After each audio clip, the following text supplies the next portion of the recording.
కోసం బ్రతకాలి, దేవుని ఆత్మచేత నింపబడాలి, దేవుని పనిలో వాడబడాలి అనేటువంటి ఆశక్తి చాలామందికి ఉంటుంది. కానీ దాన్ని నెరవేర్చలేం. ఏమి జరిగిద్దంట?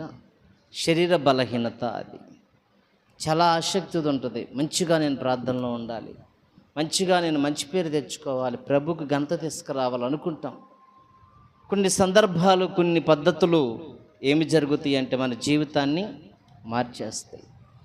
ఇలా మార్చేసేటువంటి సమయాల్లో మనకు కావలసిన సహాయము ఏదైనా ఉందంటే అది ప్రార్థన. ఏమిటంటే అది ప్రార్థన. ఈ ప్రార్థన దేవుని ఆత్మచేత మనం పొందుకోకపోతే, దేవుని ఆత్మ మన ప్రార్థనలు నడిపించకపోతే మనం సరిగా దేవుల్లో ఎదగలేము. ఒక భక్తుడు అంటాడు, మనం ఏ పాప జీవితంలో నుంచి వచ్చామో ఆ పాపం మన మీద ఏలుబడి చేస్తుంది అన్నాడు. ఏ అలవాట్ల చేత వాటిని మానుకొని ప్రభువులోకి వచ్చామో, ప్రభులో బలపడే కుందు, లోతైన అనుభవంలోకి వెళ్ళే కుందంట ఆ యొక్క దోషము లేక పాపం ఏం చేస్తుందంటే మన మీద నిత్యము జ్ఞాపకంలోకి తీసుకొని వచ్చి ఆ పాత మనసు ఉండేలాంటి విధముగా మనల్ని మార్చే స్థితిలోనికి తీసుకొని వెళ్తుంది. అప్పుడు పరిశుద్ధత అపవిత్రత పోట్లాట అనేటువంటిది మన హృదయంలో లోపల అంతరంగంలో జరిగేది.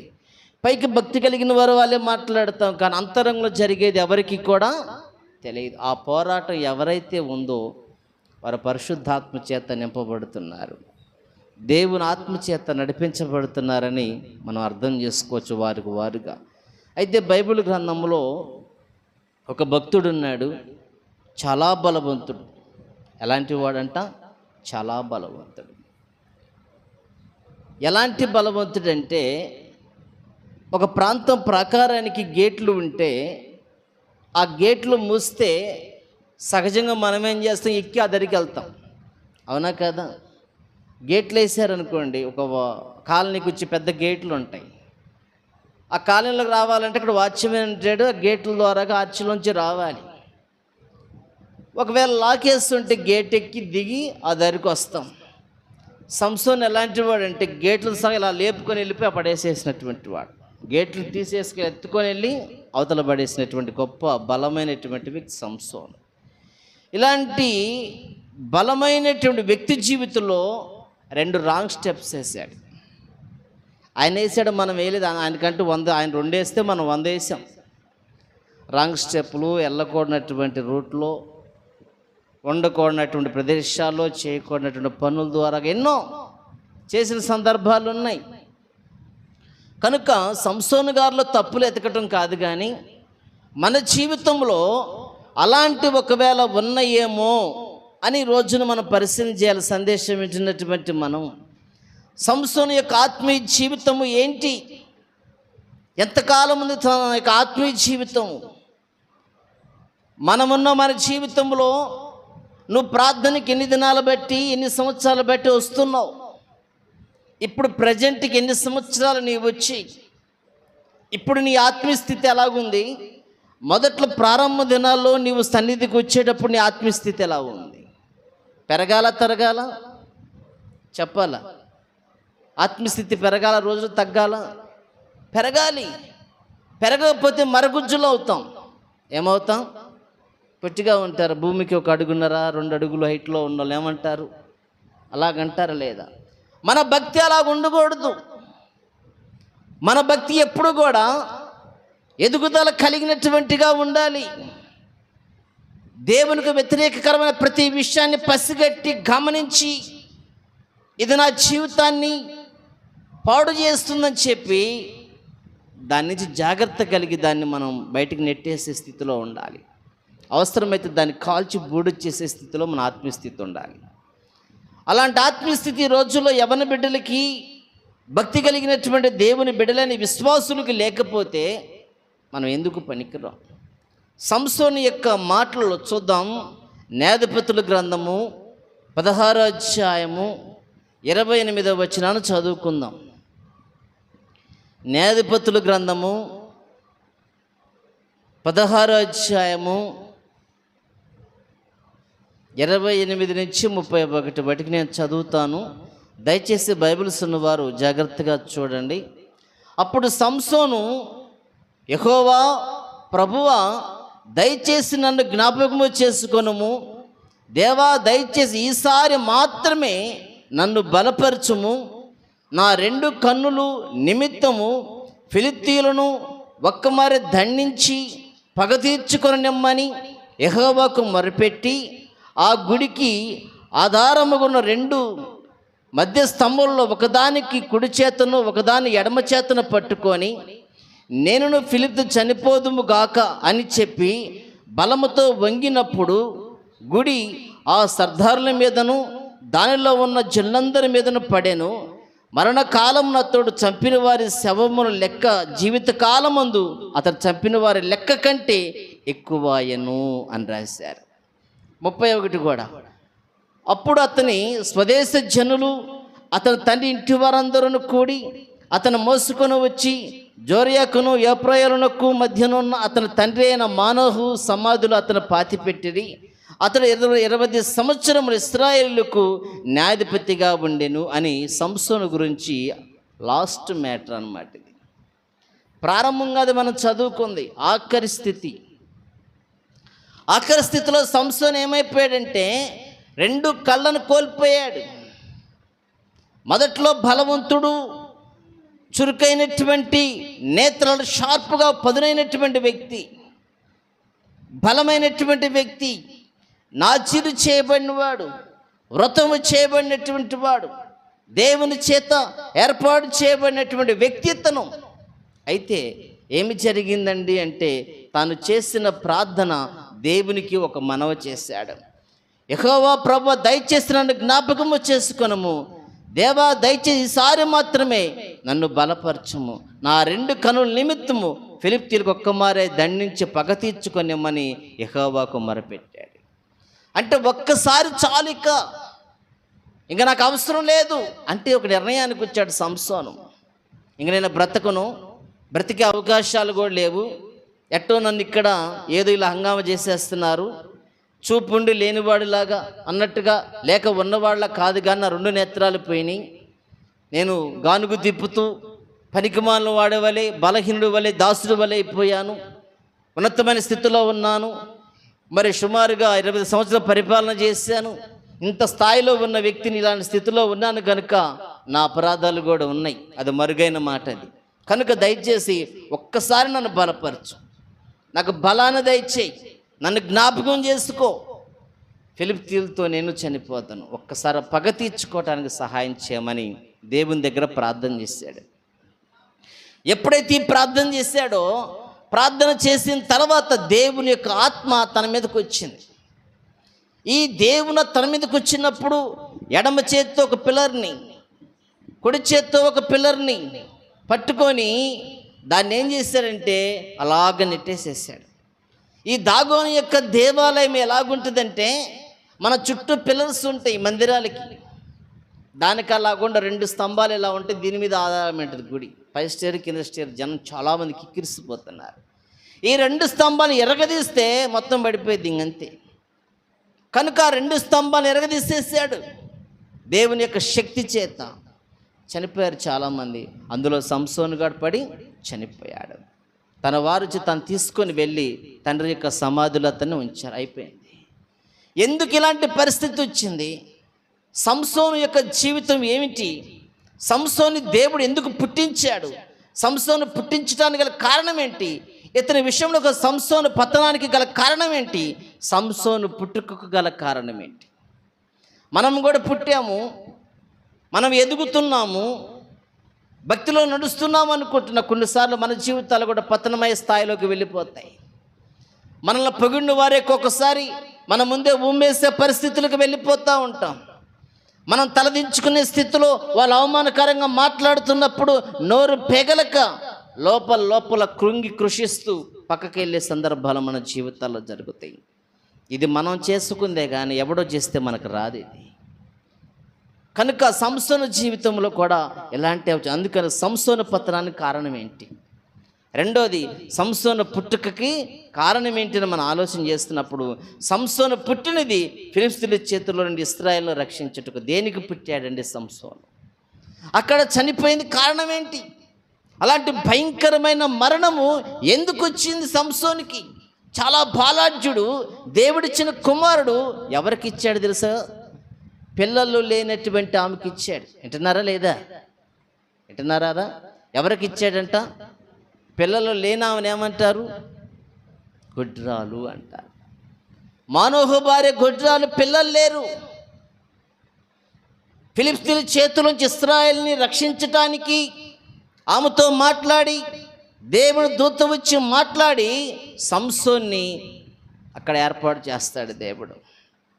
కనుక తాను పుట్టేటువంటి సమయాల్లో గర్భవతి అయిన తరగా నుంచి ఆమె ఎంత పరిశుద్ధత కలిగి ఉండాలో దేవుడు చెప్పాడు.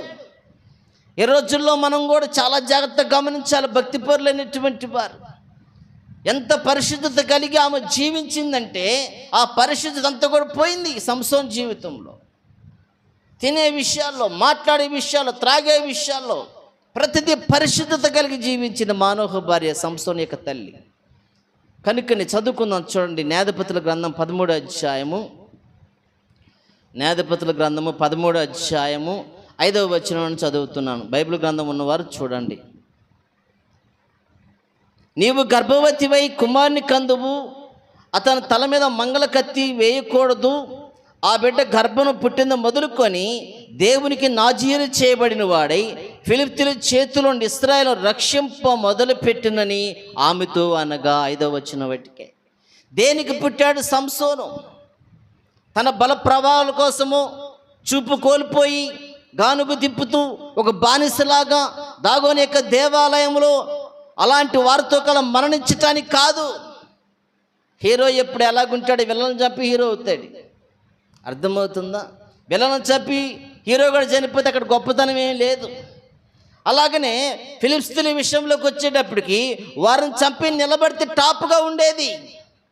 కానీ వారితో మరణించటానికి ఆఖరి సమయం ఇంక లేదాడ, చూపలేదు, ఎటు వెళ్ళలేడు. అందుకని ఆఖరి సమయంలో అతను పట్టుకున్నటువంటి వ్యక్తితో, అయ్యా నేను నిలబడలేకపోతున్నాను, కాస్త మొగరానికి పిల్లలు కానుకోవటానికి కాస్త నాకు అలాగ అవకాశం ఇవ్వమని ఇస్తే, అవి గుడ్డోడు ఆడబారిపోతాడు అన్నట్టుగా అంటించాడు తమ్మాన్ని. అదే పెద్ద తప్పు అయిపోయింది. అర్థమవుతుందా? అది పరిస్థితి సంసోనికి లాస్ట్ స్థితిలో.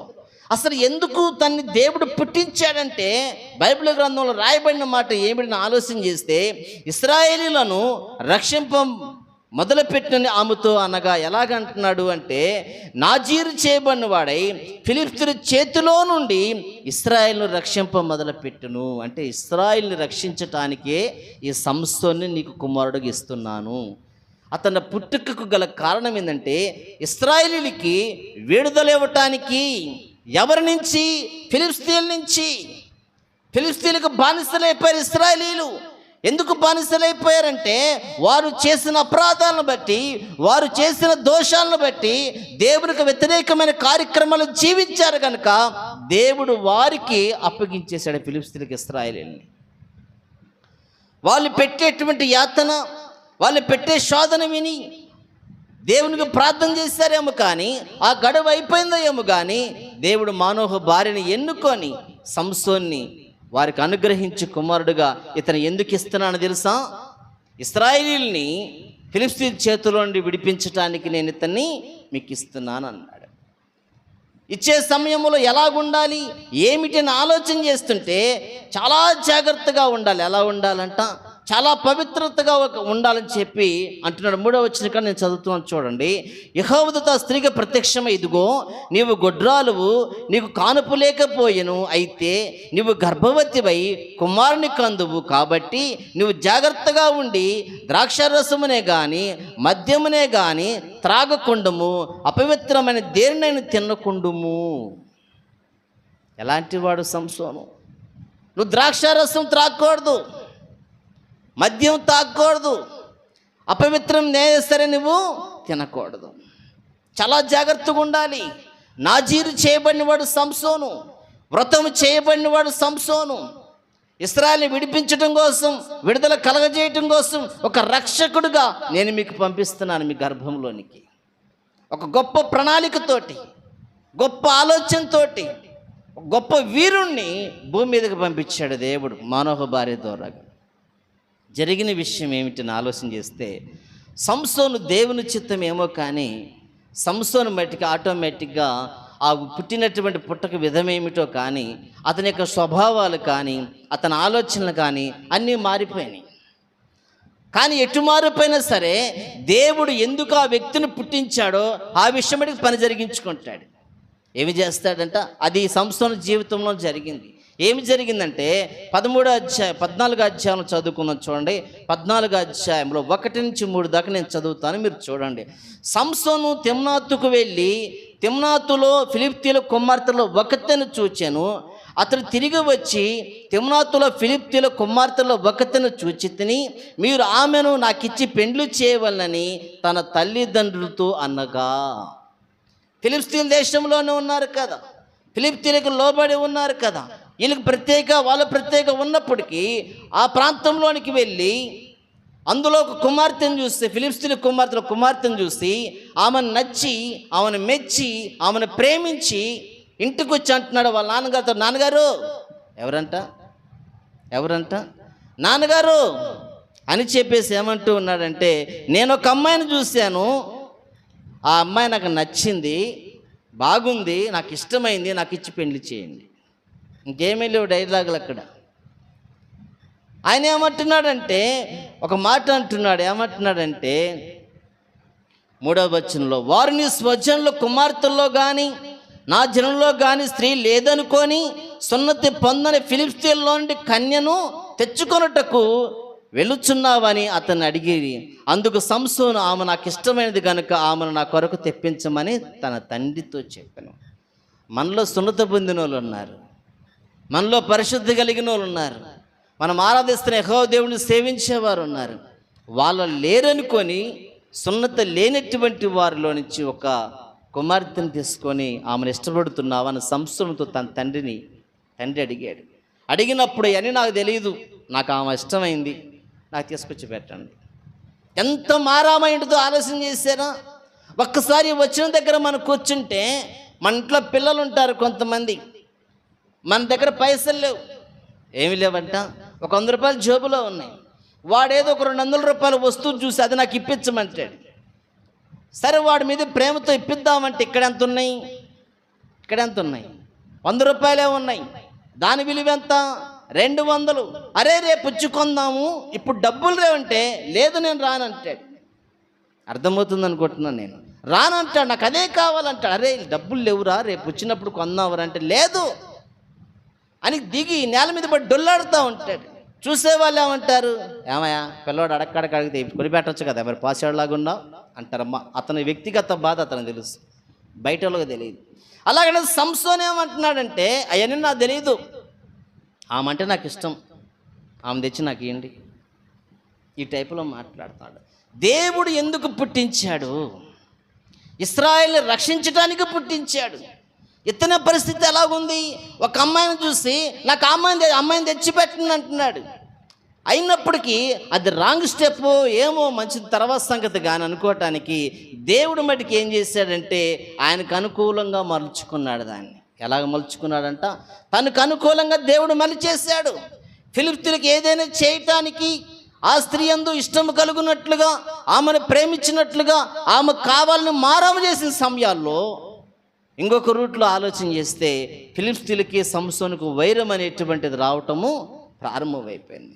కనుకనే వీరుడు అనేటువంటి వాడు ప్రకటించబడిన తర్వాత వెళ్ళి యుద్ధం చేసి వాళ్ళని వాడగొట్టి పడగొట్టి తన ప్రజలను రక్షించుకొని రావటం విజయము. సంసోను అని అనుకుంటున్న దేవుని చేతిలోంచి జారిపోయాడేమో అనిపించింది. అతని గురించి ఆలోచన చేస్తుంటే ఒకసారి జారిపోయాడేమో, కానీ మన గురించి ఆలోచన చేస్తే 100 సార్లు జారిపోయాము.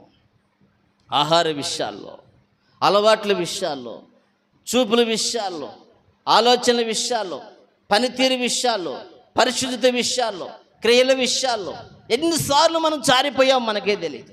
కనుక దేవుని బిడ్డలైనటువంటి వారము సంసోను విషయం ఏమని ఆలోచన చేస్తారంటే, తన యొక్క ఎందు నిమిత్తం జన్మించంటే వాళ్ళు విడిపించటం కోసము. కానీ తనలో ఏమి చెలరేగినాయండి అని ఆలోచన చేస్తే వివాహము కావాలి, శరీర కోరికలు, పరిశుద్ధతని అనే దేవునికి ఇష్టమైన వారిగా చూస్తే తనలో ఉన్నారు కదా, సున్నత లేని వారిని కోరుకోవటం. రెండో విషయం ఏంటంటే దేవుడు దాన్ని ఆసరాగా చేసుకొని వారితో వైరం పెట్టేసేసి యుద్ధానికి సిద్ధం చేసేటువంటి స్థితిని సంసోన్ని తీసుకొని వెళ్ళినట్టుగా మనకు కనపడుతుంది. సరే, కొంచెం ఇక్కడ స్టోరీ చూద్దాం. అయితే ఈమెను వివాహం చేసుకునే విషయంలో చూడటం, వెళ్ళటం, ఇవన్నీ విషయాలు మనం చూస్తున్నప్పుడు ఆ స్త్రీని ప్రేమించిన స్త్రీ దగ్గరికి వెళుతున్న సమయంలో వీళ్ళు ఒప్పించాడు, ఎట్టగొట్ట అయిపోయింది. వెళ్ళేటువంటి సమయంలో జరిగిన విషయం ఏంటంటే అడవిలో ఉన్నటువంటి క్రూర జంతువు సింహం అనేటువంటిది కానీ లేక పూలేనికి సింహం ఎదురొచ్చింది. దాన్ని సంసోను చీల్చవతలు పడేసేసాడు. ఒకప్పుడు మళ్ళీ వెళుతున్నప్పుడు దానిలో తేనె పెట్టింది. ఏం చేసిందంట? తేనె ఉందంట. సహజంగా పరిశుద్ధుడైనటువంటి వాడు జరిగే విషయం ఏంటంటే ఎప్పుడూ కూడా ఆ అపవిత్రమైనటువంటి విషయంలో కానీ ఏదైనా విషయాల్లో కానీ చచ్చిన దాని కళేబరాన్ని ముట్టుకోకూడదు. నాజీరు చేయబడిన వాడు, వ్రతము చేయబడిన వాడు చనిపోయినటువంటి దాని కళేబరాన్ని ముట్టుకోకూడదు. సంసోను చూస్తే అందులో ఉన్న తేనె తిన్నాడు తీసేసి. అర్థమవుతుందా? తల్లిదండ్రులు కూడా తీసుకొచ్చి ఇచ్చాడు, కానీ ఎక్కడి నుంచి తెచ్చింది ఏమీ తెలియదు. పెద్ద గుట్టు అన్నమాట ఆయన దగ్గర. అలాంటి స్థితిలో ఆమెను వివాహం ఆడిన సమయాల్లో కానీ ఆ సమయంలో చాలామంది అక్కడికి వస్తే వారితో ఇదివరకు పొడుపు కథలు ఏదో అంటారు కదా, అలాంటి కథలు ఏదో వేసాడు. ఆ కథ వేసినప్పుడు వాళ్ళు ఏమన్నారంటే కొంత పందెం వేశారు. ఆ పందెంలో పలానా టైం చెప్పకపోతే ఈ సంసోను వివాహం ఆడినటువంటి ఆమెతోటి ఏమన్నారంటే మా ఆస్తులన్నీ కొట్టేయటానికి మీరు ఇలా చేశారా నీ సంసోను అని చెప్పి నీవు గిన అతని దగ్గర తెలుసుకోకొని మాకు చెప్పకపోతే ఖచ్చితంగా నిన్ను నీ తండ్రిని చంపేస్తామని చెప్పి బెదిరిస్తారు. అప్పుడు ఆమె ఏం చేసిద్దంటే ఆయన లాలన చేసి తన భావాన్ని తెలుసుకుంటుంది. తెలుసుకున్న తర్వాత వాళ్ళకి చేరవేసింది. తర్వాత వాళ్ళంతా అనుకుంటే ఆయనకు సమకూర్చబడినప్పుడు వాళ్ళ విప్పుడు కథకి భావం అనేటువంటిది బలమైనటువంటిది సింహం అని ఇట్లా కానీ, రెండోది తేనె కంటే తీనైంది ఏమని చెప్పేసినప్పుడు అప్పుడు అంటాడు, నా దూడతో నువ్వు దున్న ఎడల విప్పుడు కథకు భావము మీరు చెప్పలేరు అంటాడు. అక్కడి నుంచి కొంచెం వైరం స్టార్ట్ అయిపోయింది. ఇలా చెప్పుకుంటూ పోతే మనం అనుకున్న సబ్జెక్ట్ పక్కకి వెళ్తుంది. కనుక సందర్భం మీకు నేను జ్ఞాపకం చేస్తున్నాను. మొదటగా సంసోను జీవితంలోనికి స్త్రీ ప్రవేశించింది. పవిత్రమైనటువంటి వారు, సున్నత పొందినటువంటి వారు కాదు, కానీ సున్నత లేనటువంటి ఆమె ప్రవేశించింది. కనుక తర్వాత ఒకనొక సమయం తన భార్య కోసం గొడవ అయిపోయింది. వెళ్ళిపోయిన తర్వాత ఆ తండ్రి ఏం చేస్తాడంటే ఆమె తండ్రి వేరే ఒకరికి ఇచ్చి వివాహం చేస్తాడు. ఆ కోపంలో అక్కడ గందరగోళం జరుగుతుంది, కొన్ని గొడవలు అయిపోతాయి. వచ్చేసిన తర్వాత ఆ కోపంతో ఇంటికి వచ్చేటువంటి సమయంలో సంసోను చేసినటువంటి మొదటి రాంగ్ స్టెప్ ఏమిటని ఆలోచన చేస్తే 16:1-3 దాకా మనం చదువుకుందాం. 16 అధ్యాయము 1-3 దాకా మనం చదువుకుందాం. చూడండి, బైబిల్ గ్రంథం ఉన్నటువంటి వారు 16 అధ్యాయము 1-3 దాకా. తర్వాత సంసోను గాజాకు వెళ్ళి వేశ్యనగుతను చూచి ఆమె యొద్ద చేరెను. సంసోను అక్కడికి వచ్చినని గాజా వారు తెలిసినప్పుడు వారు మాటు పెట్టి రేపు తెల్లవారు తర్వాత అతను చంపుదమనుకొని పట్టణపు ద్వారం వద్ద రాత్రంతా పొంచి ఉండిరి. సంసోను మధ్యరాత్రి వరకు పండుకొని మధ్యరాత్రి లేచి పట్టణపు తలుపులను వాటి 2 ద్వార బంధువులను పట్టుకొని వాటి అడ్డకర్రలతోటి వాటిని ఓడబెరికి తన భుజం మీద పెట్టుకొని హెబ్రోనుకు ఎదురుగానున్న కొండల కొనకు వాటిని తీసుకొని పోయెను అని రాశారు. ఎక్కడికి వెళ్ళాడు చెప్పండి మీరు? సంసోను వివాహం ఆడినాము, ఏదో జరిగిపోయింది. అది అయిపోయిన తర్వాత ఇంటికి రావాలి, మళ్ళీ పెద్దల నిర్ణయాలు ఎలాగుంటే వివాహం చేసుకోవడం ఏదో జరిగిపోవాలి. కానీ అక్కడి నుంచి సంసోను ఎక్కడికి వెళ్ళాడు అని ఆలోచన చేస్తే వేశ్య దగ్గరికి వెళ్ళాడంట. అర్థమవుతుంది అనుకుంటున్నాను నేను. అసలు ఇతని క్యారెక్టర్ ఏమిటి? ఇతని గర్భంలో ఉన్నప్పుడు తల్లిని దేవుడు ఏం చెప్పాడు? ద్రాక్షారసాన్ని కానీ మద్యాన్ని కానీ అపవిత్రమైంది సార్ నీ నోటికి తిండిని రానివ్వకూడదని చెప్పాడు. అంటే తల్లి గర్భంలో ఉన్నప్పుడే ఇంత పవిత్రమైన జీవితాన్ని దేవుడు కోరుకొని ఉంటే ఇతను ఎక్కడికి వెళ్ళాడు? అర్థమైందా మీకు? వేశ్యను కనుగొని ఆమె యొద్దకు వెళ్ళాడంట. ఆ ప్రాంతంలో వాళ్ళు గమనించి వీడు రాత్రంతా ఆడే ఉంటాడు. ఉదయాన్ని పట్టుకొని వాడిని చేయాల్సింది మనం చేద్దాం అనుకున్నారు. మధ్యరాత్రి దాకా పండుకొని అక్కడి నుంచి లేచి వాళ్ళు పెట్టిన గళ్ళు ఆమెతో దారబంధం తీసుకొని ఎక్కడో పడేసాడు తీసుకువెళ్ళి. అంటే బలం ఉందని గర్వమా? ఆలోచన చేయండి. కొంతమందికి అన్నుందని ఆస్తుందని గర్వం, అందం ఉందని గర్వం. సంసోను కూడా బహుశా అది వచ్చిందేమో అనిపించింది. నేను బలవంతుడు నాకు ఎవడున్నాడులే అనుకున్నాడు బహుశా.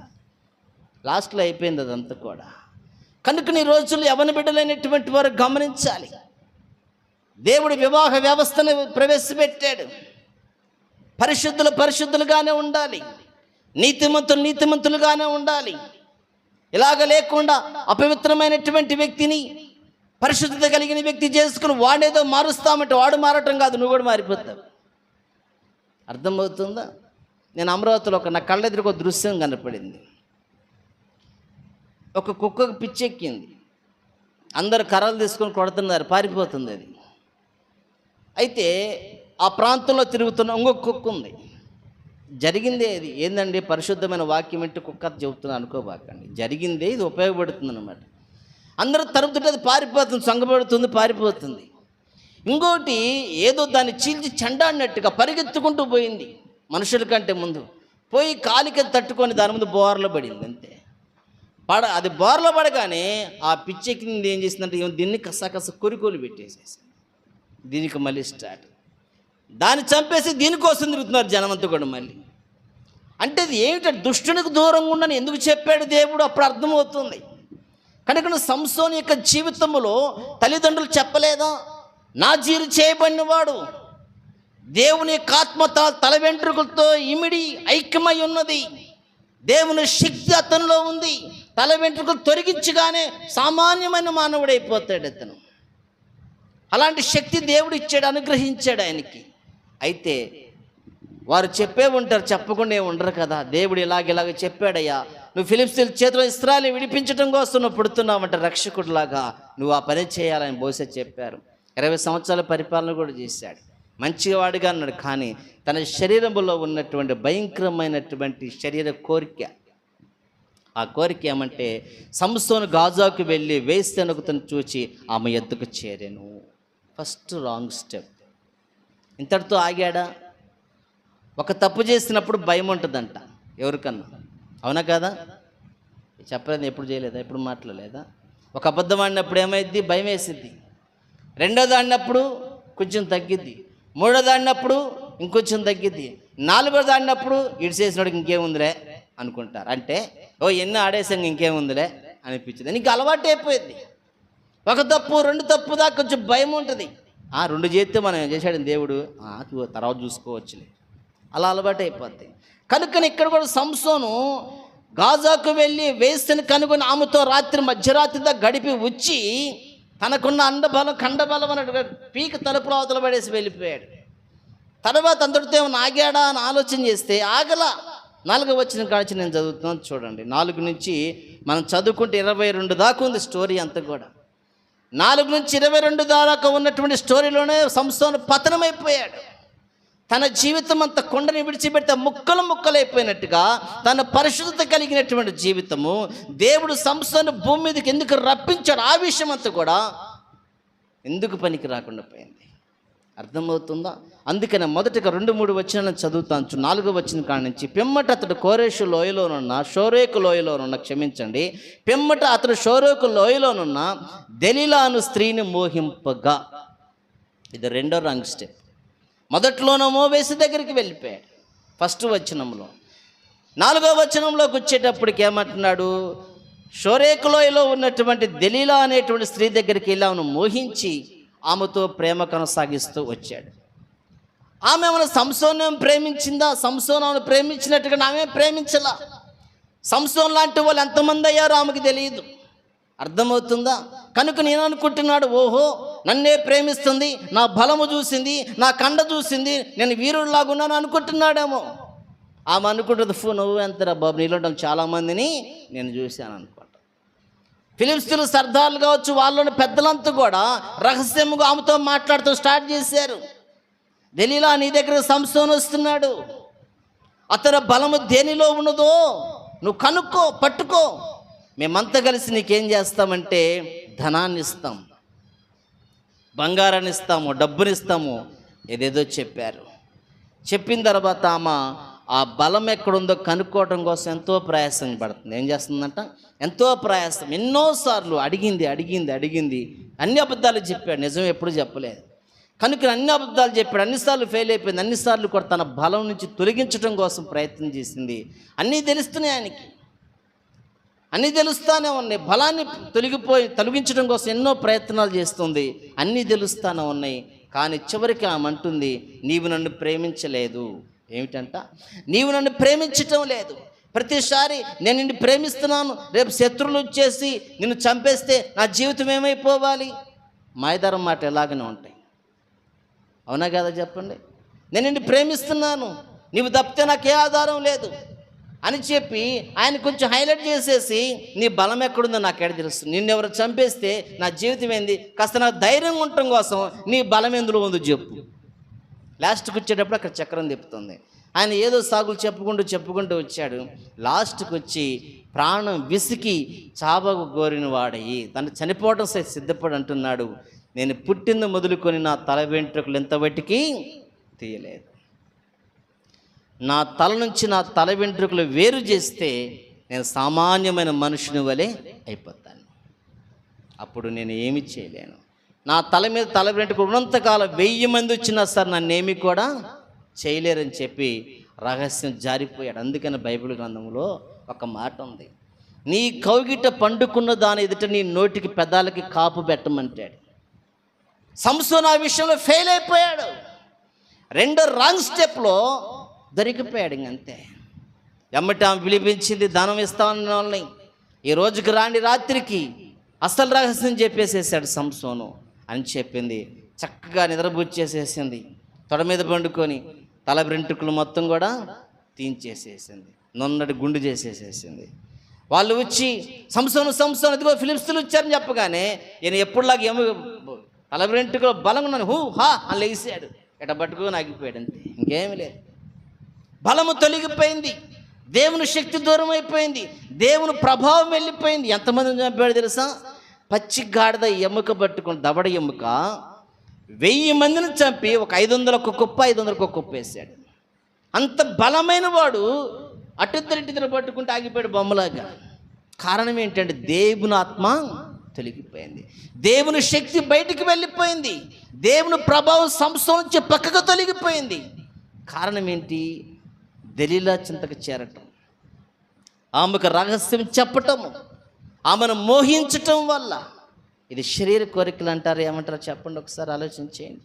కనుక ఈ రోజుల్లో దేవుని బిడ్డలు అనబడినటువంటి వారు మన జీవితాల్లో వెళ్తున్నప్పుడు సాతానుడు ఎటో కట్టించి మనకు ఉన్నటువంటి దేవుని యొక్క శక్తిని లాగేయటం కోసం చూస్తాడు. అర్థమవుతుందా? మనము కంట్రోల్ చేసుకుంటూ మన కంటిని, మన నోటిని, మన ఆలోచన మనం ముందు కొనసాగుతున్నప్పుడు ఏదో ఒక రీతిగా నేను తప్పు చేపియాలి, ఏదో ఒక రీతిగా నీ నోరు జారే రీతిగా చేయాలి, ఏదో ఒక రీతిగా నువ్వు గొడవకు వెళ్ళేటట్టు చేయాలని చెప్పి వాడు విశ్వ ప్రయత్నాలు చేస్తాడు. కానీ మనం వాటిని పసిగట్టి జాగ్రత్తగా ఉండాలి. మనం చాలాసార్లు చెప్పుకుంటాం, సేవకులు చెప్తూ ఉన్నటువంటి విషయమే ఇది. ఇద్దరున్నారు, ఒక ఆమె పేరు మార్తమ్మ, ఒక ఆమె పేరు మరియమ్మక్కని సంఘంలో బహుగా పొగుడుతున్నారమ్మో, ఎంత ప్రార్థనా పరురాలో, ఆమె ఒక్క మాట కూడా ఎవరిని అనదు అని పొగుడుతున్నారు. పక్కిల్లే మార్తమ్మక్కది. ఆమెను పొగుడుతుంటే ఈమెకు మామూలుగా లేదు, అట్ల పిల్లల కాలిపోతా ఉంది పరిస్థితి. ఏమొక్క మాట కూడా అందంట, ఒక్కళ్ళని కూడా తిట్టదంట. ఈమె భక్తి ఎందు నేను చూస్తాలే అనుకొని ఏం చేసిందంటే, ఉదయాన్నే లేసే లోపల మరియమ్మక్క ఈ మార్తమ్మక్క ఏం చేసింది, ఎక్కడెక్కడ చెత్త చెదరం అంతా తెచ్చి ఇంటి ముందు చల్లేసింది. వీళ్ళిద్దరు రాత్రికాల సమయం ఇద్దరు గృహాలు ఊడ్చుకున్నారు, వెళ్ళిపోయారు. మంచు కాలం ఏం చేస్తారు, నైటే ఊడుస్తారు కదా, చలికాలం అని. అలాగే శుభ్రం చేసుకున్నారు. మరియమ్మక్క తలుపు తీసేటప్పటికి వీళ్ళు మెల్లాంత చెత్తారు. మరి రాత్రి ఉడిసానే, ఇప్పుడు ఎట్టబడిందా, పక్క చూస్తే పక్కన బాగానే ఉంది. సరేలే ఏమోనకు చక్కగా బొట్టు చేసేసుకుంది. అలాగనే 1 రోజు 2 రోజులు 3 రోజులు అయిపోయింది, అయినా నోరు జారటం లేదు మరియమ్మ గారు. 3వ రోజు 4వ రోజు ఏం చేసిందంటే, అంత పేడ తెచ్చేసేసి మార్తమ్మ తలుపులకి పూసింది. అడుగు పెడితే అందులోనే పడాలి. మనం ఏదో సందర్భం వెళ్తున్నప్పుడు గబక్కన పేడ మీద కాలు పెడితే ఎలాగుంటుంది? బాధగా ఉంటుందా లేదా? నలుగురు ఉన్న దగ్గర అయితే అటు ఇటు చూసి ఏదో బాధ అయిపోయింది. అలాంటి పరిస్థితిలో ఏదన్నా అంటుదాం అని చెప్పేసి పేడంతా రచ్చరచ్చగా చేసేసి పూసేసి తలుపులు గిలుపులకు మొత్తానికి ఆమె తొంగి చూస్తుందంట. ఏమనంటదో అని. తీగానే చేతుల నుండి అయిపోయింది. కాలు పెట్టగానే కాలు గిలకల్లాగా వెళ్ళిపోయింది పేడ. చూసింది, ఆహా అనుకుంది. చక్కగా ఒక నీళ్ళు 4 బకెట్లు తీసుకొచ్చి చక్కగా మొత్తం శుభ్రంగా కడుక్కొని శుభ్రం చేసేసేసుకుంది. అయిపోయింది. సాయంత్రానికి ఆగట్ల మార్తమ్మ గారికి, మరెమ్మక్క మన ఇద్దరం రాత్రి పూడ్చుకున్నాము, కానీ నీ ఇంటి ముందు ఎవరో చల్లారం, మా ఇంటి ముందు రాలేదు. మొత్తానికి నాకైతే కడుపు రగిలిపోయింది. నువ్వేదో ఉన్నావుగా, నేనైతే చెడిబడి తిట్టేసేదాన్ని అని చెప్పేస్తుందంట. పోనీలే అమ్మా, ఏమో ఆమెకి ఎందుకు వచ్చిందో, వాళ్ళకి ఎందుకు చల్లారో, పోనీలే అమ్మా ఎందుకు అని చెప్పిందంట. తర్వాత పేడ సంగతి వచ్చేటప్పటికి అసలు నువ్వు కాబట్టి ఊరుకున్నావు, కానీ అసలు ఆ కంపు అబ్బు అసలు మామూలుగా ఉందా అని చెప్పి ఇంకా రెచ్చగొట్టింది. రెచ్చగొడితే ఆమె అందంట, అక్క వాళ్ళు నా తలుపులకి నా ఒంటికి అవ్వాలని పూసే ముందు వాళ్ళంతా పూసుకున్నారుగా, సాల్దా పానీ అక్క అంటే అప్పుడు అందంట 2 కాళ్ళ మీద పడి, మరి అమ్మక్క సంఘములో నీ గురించి చెబుతుంటే నేనేమో అనుకున్నాను, కానీ నిజంగా నేను ఇప్పుడు నీ గురించి 100 మందికి చెప్తాను. ఇంటి ముందు కసివేసిన వాళ్ళు కానీ పేడేయటం కానీ మొత్తం నేనే. నువ్వు ఎక్కడ దొరుకుతావని 10 కళ్ళు వేసుకొని ఎత్తికాను, కానీ అస్సలు నువ్వు దొరకలేదక్క. అంటే ఇదంతా నువ్వే చేసావని నాకు తెలుసు. నువ్వు డస్ట్ చల్లినప్పుడు నీ చేతికి అవుతుంది, పేడ చల్లినప్పుడు నువ్వు మొత్తం పూసుకుంటున్నావు, నీకైతే లేదు, నాకైతే తిప్పలేంటి అన్నప్పుడు నిజమేనక్క, నీ దగ్గర సాత్వికం, నీ దగ్గర తగ్గింపు నాకు రావటం లేదని చెప్పి ఆమె ప్రేమతో క్షమాపణ కోరుకుని దేవునికి స్తోత్రం. అలాంటి తగ్గింపు కలిగిన జీవితం మనకు కావాలి. దేవుని బిడ్డనంటే కుదరదు. ఎదుటివారు నీవు భక్తి కలిగిన దానివా లేదా, భక్తి కలిగిన వాడువా లేదా, నువ్వు మారావా లేదా, అరే 90 వేసుకోరా, బా ఏం వాసన వస్తున్నాను, వాసనకే దిగిపోతుందిరా అంటారు, ఎక్కిపోతుందిరా అంటాడు. నువ్వు అందులో చూచినోడివే. నువ్వు ఇట్టనుకుంటా సొల్లు పడతా ఉంటుంది ఆ వాసనకి. వేసేస్తే పోలే, ఎవడు చూసేటి అనుకుంటారు, అదే మేము ఎవరితో చెప్పలేరా అంటారు. అవసరం లేదు. ఇలాగ ఎన్నో యవనస్తులు బయటికి లాగాయి. కనుక సంసోను మట్టికి ఈ విషయాల్లో ఎలర్ట్గా లేడు. కనుక ఆఖరికి వచ్చేటప్పటికి తన తప్పు తను తెలుసుకున్నాడు. నేను తప్పు చేశాను. ఎమ్మటే వాళ్ళు ఏం చేశారంటే పట్టుకున్నారు, ఆమెకి ఇవ్వాల్సిన డబ్బులు ఆమెకి ఇచ్చేసేసారు. పట్టుకొని మొదటగా 2 కళ్ళని పీకేసేసారు. 2 కళ్ళని చూపులేని వాడిగా చేశారు. ఇంకాడికి పోతాడు? తీసుకెళ్ళిపోయి వెట్టి చాకరి చేసే విధంగా కట్టిపడేసేసారు అతన్ని. కనుక దేవుని బిడ్డలైనటువంటి బందీ అయిపోయాడు. 1000 మందిని చంపిన వాడు 2 పట్టుకుంటూ ఆగిపోయారు. కారణం ఏంటంటే దేవుని ప్రభావం వెళ్ళిపోయింది అతనిలో నుండి. ఈరోజు నీలోంచి నాలోంచి ఆ ప్రభావం వెళ్ళిపోకుండా ఉండాలి. సంసోను చేసిన తప్పులు మనం చేయకూడదు. అంటే శరీర కోరికలను మనం చంపుకోవాలి, శరీర ఆశలకు దూరంగా ఉండాలి, లోకాశల దూరంగా ఉండాలి. కనీసము ఒక 2 గంటలు కూడా ప్రార్థన చేయని ఒక విశ్వాసివా? నేను అడుగుతున్నాను సూటిగా, మాటలు వింటున్న వాళ్ళు. 2 గంటలు కూడా నువ్వు ప్రార్థన చేయకపోతే నువ్వు విశ్వాసివి కాదు, పిశాసివే. నాకు తెలుసు, అర్థమవుతుంది. నా మాటలు కొంచెం మీకు బాధ కలగవచ్చు, ఈ మాటలు వినేవాళ్ళు ఎవరిగా. 2 గంటలు నా కోసం చేయమంటలా, నీ కోసము, నీ బిడ్డల కోసము, నీ మనవాళ్ళ కోసము, వాళ్ళు రక్షించబడాలని, నరకానికి వెళ్ళకూడదని, దేవుల్లో ఉండాలని 2 గంటలు ప్రార్థన చేయకపోతే నీ బిడ్డల కోసము ఎందుకు నీ క్రైస్తవ జీవితం? నీకంటే అనుడేనయ్యం. వాళ్ళు తిరగన దేవాలయం ఉండదు, మొక్కన దేవుడు ఉండదు. వాళ్ళే బెటరు నీకంటే. బిడ్డల కోసం, కుమారుల కోసం, కుమార్తెల కోసం, తల్లిదండ్రుల కోసం, అందరి కోసం వారు మొక్కుంటారు. నిజమైన దేవుడు నా దేవుడు అని క్రైస్తవుడిగా మారి నీ భార్య పిల్లల కోసం, తల్లిదండ్రుల కోసం, అక్క చెల్లెల కోసం, అన్నదమ్ముల కోసం, నీ కుటుంబం కోసం ప్రార్థన చేయ. నీకు విశ్వాస జీవితం ఎందుకు? కనుకనే సంసోను జీవితం అంత విషాదం అయిపోయింది. దేవుని ప్రణాళిక ఎలాగుందంటే ఫిలిష్తీయులను రక్షించడం కోసం తన జీవితం ఏమైపోయింది? ఆఖరికి దేవుని శక్తిని అడిగి శత్రువుని చంపాడు. అంతకన్నా ఇంకేం చేయలేదు అక్కడ. అది జరగటానికి కూడా తలలోంచి చిన్నగా ఎంటికలు మొలవటం, తలబెంట్రుకలు స్టార్ట్ అయింది. తలబెంట్రుకలు మొలవటం స్టార్ట్ అయింది కనుకనే దేవుని శక్తి అతని మీదకి వచ్చింది. ఆ 2 పిల్లల్ని విరగదీయగలిగాడు. ఆ గుడిలో ఉన్న వారంతా చనిపోయారు. తన జీవితకాలంలో చంపిన వారి సంఖ్య కంటే కూడా ఆఖరిలో మరణించిన వారు తను చంపిన సంఖ్య ఎక్కువ. తాను మరణించాడు, అయిపోయింది. తన తండ్రి సమాధిలో పెట్టారు. కనుకనే ఏమి సాధించాడంటే ఏమి సాధించాడు. కనుక ఇతను బట్టి మనం నేర్చుకునే విషయం ఏంటంటే, దేవుడు మనల్ని నడిపిస్తున్నప్పుడు దుష్టుడు మనల్ని పాడు చేయాలని చూస్తాడు. దేవుడు మనకు ఆశీర్వాదం ఇస్తున్నప్పుడు ఆశీర్వాదాన్ని కొట్టేయాలని దుష్టుడు చూస్తూ ఉంటాడు. మన భక్తిలో ఎదుగుతున్నప్పుడు ఆ భక్తిలో నుంచి బయటికి లాగాలని దుష్టుడు చూస్తుంటాడు ఎవరో ఒకరి ద్వారాగా. దయచేసి మనం తీయటి మాటలకు ఎప్పుడు పడిపోకూడదు. నాకు తెలిసిన విషయం ఏంటంటే, నిన్ను లాలం చేసే మాటల కంటే కూడా బహిరంగ గద్దించేవాడు చాలా మేలు నీకు. లాలం చేసి మనల్ని పొగుడుతారే, ఏదో ఒక రోజు కోస్తారు పీక. దెలీలా పొగిడింది కదా, ప్రేమ చూపింది కదా, చూపి ఏం చేసింది? అప్పగించింది ధనం తీసుకొని. మనల్ని కూడా పొగిడి ఒక రోజు కోసేస్తారంతే. కనుక మనం ఎప్పుడు కూడా తీయట మాటలకి లోపడకూడదు. మనలో భక్తి కలిగిన వారు అన్నా సరే, నా అదెంత భక్తిలేమ్మా మీ భక్తి ముందని చెప్పి దేవుని దగ్గర మనం ఉండాలి. మన భక్తి ఏదో ఆయనకి తెలుసు. అంతేగాని ఎదుటి వాళ్ళ మనుషులు చెప్పినంత మాత్రం మన భక్తి ఎక్కువ కాదు, తక్కువ కాదు. కనుక మన సంసోను బట్టి మన జీవితంలో నేర్చుకునేటువంటి విషయం. కనుక నేను ఏమంటున్నానంటే, ఇదంతా కూడా సంసోను పతనానికి కారణమైపోయింది. 2 రాంగ్ స్టెప్స్ వేయటం వల్ల. ఒకటి వేసి చెంతకు చేరటము, దెలీలాను మోహించటము. ఈ 2 విషయాలు కూడా తన జీవితంలో దేవుని నుంచి బయటికి తీసుకెళ్ళి భయంకరమైనటువంటి స్థితిలోకి తీసుకుని వెళ్ళి, నీవు నేను మన ఈ 2 విషయాల్లో చాలా జాగ్రత్తగా ఉండి, యవనస్తుడైనటువంటి వారు విశ్వాసులుగా దేవుల్లో బలంగా ఎదగాల ఆసక్తి కలిగినటువంటి ప్రతి వారు, వయసుతో సంబంధం లేదు, చాలా జాగ్రత్తగా ఉండి దేవునికి నమ్మకం ఉన్నప్పుడు దేవుడు గొప్పగా మన కుటుంబాన్ని ఆశీర్వదిస్తాడు. చిన్న మాటలు దేవుడు దీవించును గాక.